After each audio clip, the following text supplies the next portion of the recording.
And we're on to the adrenal glands.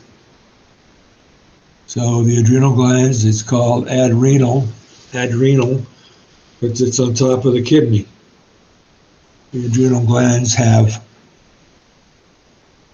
a cortex, the outer layer, and the medulla.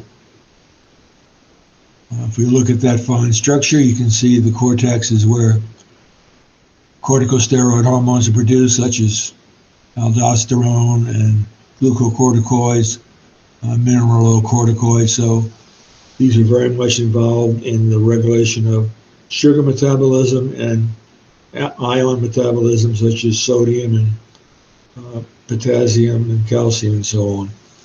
The medulla is where epinephrine and norepinephrine are produced, which are essential for your function of your sympathetic system, which leads to increased heart rate, increased breathing rate, and general readiness in a dangerous situation. So as I mentioned, you have the adrenal cortex. The adrenal medulla is internal. So in the cortex, you have the production of androgen, glucocorticoids, and mineralocorticoids. So the adrenal gland is very important for leading to proper sexual differentiation, sugar metabolism, and ion metabolism. So the adrenal hormones, increased absorption of sodium, and so on. So make sure you read through these summaries of effects. So epinephrine and so on, increased cardiac activity, blood pressure, blood glucose levels, androgen, uncertain significance, glucocorticoids, release of amino acids and lipids, promote the formation of glycogen and glucose. Mineralocorticoids increase the reabsorption of sodium and water by the kidneys. So the mineralocorticoids and the glucocorticoids come from the adrenal cortex. Then you have the pineal gland, which synthesizes melatonin, which establishes a wake-sleep cycle, inhibits reproductive function, and protects neural tissue from free radicals. Free radicals are very reactive molecules that can cause damage. The endocrine pancreas. If anybody has pancreatic cancer, very sad to say, there's very little hope of recovery. That's what Steve Jobs died from. Who's Steve Jobs? Well, if you don't know, I'll look it up. So the endocrine pancreas is going to be producing insulin and glucagon. So the endocrine pancreas, you have the islets of Langerhans and the exocrine cells that produce digestive enzymes. The islets of Langerhans produces insulin and glucagon, and we'll talk about others. So the endocrine pancreas has a hormone function. The exocrine cells produce digestive enzymes. So here's an example. If you have variations in the blood glucose, if you have too much blood glucose, insulin is released. Glucose transport into muscle, for instance, use of glucose to produce ATP, conversion of glucose to glycogen to be stored in the liver and muscles, increased amino acid absorption and protein synthesis, and increased fat synthesis. So the whole purpose of the release of insulin is to cause a decline from a high level of glucose. So everybody knows that a lot of people have type 2 diabetes, and the way you control it is to eat a plant-based diet. I'm trying to do that, but all of these drugs that mess with diabetes, type 2 diabetes, are really just taking care of the symptoms, and they have so many side effects. So glucagon, on the other hand, is going to cause blood glucose to rise, increase breakdown of glycogen from the liver and skeletal muscles to glucose, increased breakdown of fats, which can be converted into glucose, and increased synthesis and release of glucose by the liver. So if you have too high of a level of glucose, insulin is secreted. If you have too low, you need the glucose rising.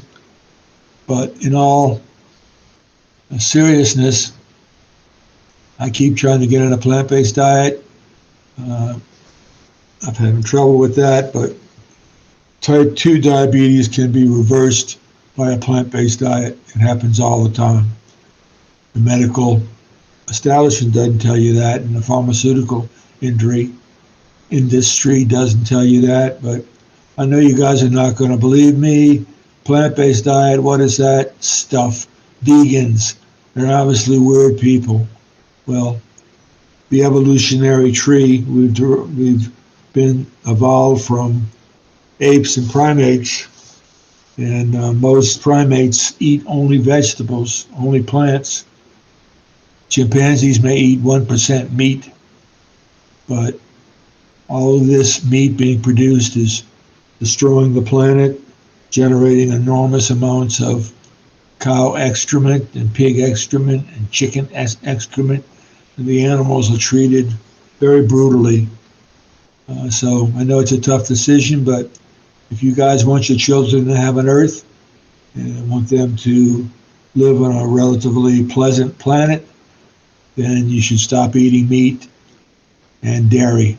Meat and dairy will lead to inflammation of tissues, and inflammation that presents a big problem. The intestines secrete hormones to control digestion. Kidneys secrete calcitrol, which stimulates calcium and phosphate absorption. Erythropoietin, which stimulates red cell production. And renin is an enzyme that leads to angiotensin II that triggers aldosterone from the adrenal cortex. I take an inhibitor. I have a ARB, angiotensin receptor blocker. So this angiotensin II, the kidney is monitoring blood pressure all the time, and it produces renin. And one way to control blood pressure is to block the effect of this hormone, and it doesn't seem to work real well because I'm also taking a diuretic and a beta blocker. So the heart releases atrial natriuretic peptide, which lowers blood pressure and blood volume. Thymosins are involved in control of immune responses. Who just died from COVID and complications, Colin Powell. He had multiple myeloma. He had major suppression of his immune system. Everybody, if you haven't been vaccinated, you're playing Russian roulette with death. My daughter has friends visiting her that she went to school with. She knows from my other daughter, she has COVID for the second time. She's in New York and she's quarantined and she's being treated with monoclonal antibodies.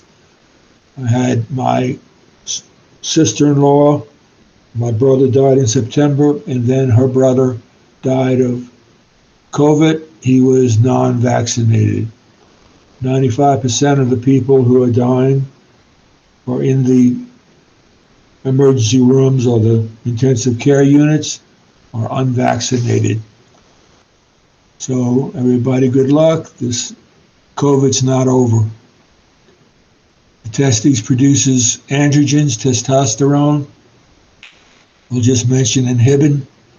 An androgen is involved in the increased growth, increased muscle development, increased skeletal size with males. The ovary produces estrogens, and the corpus luteum secretes estrogens and progesterone.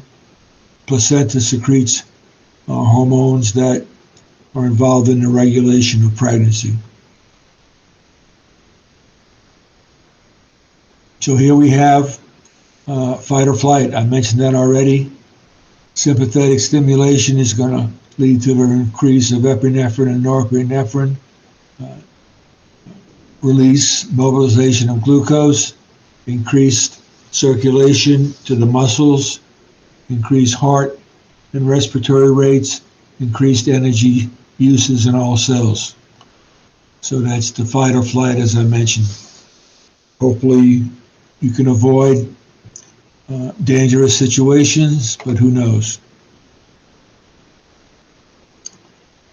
Okay, so based upon kidney release of hormones and release of adrenocorticotropic hormones and antidiuretic hormones and glucagon and so on, there's going to be interaction and production of these various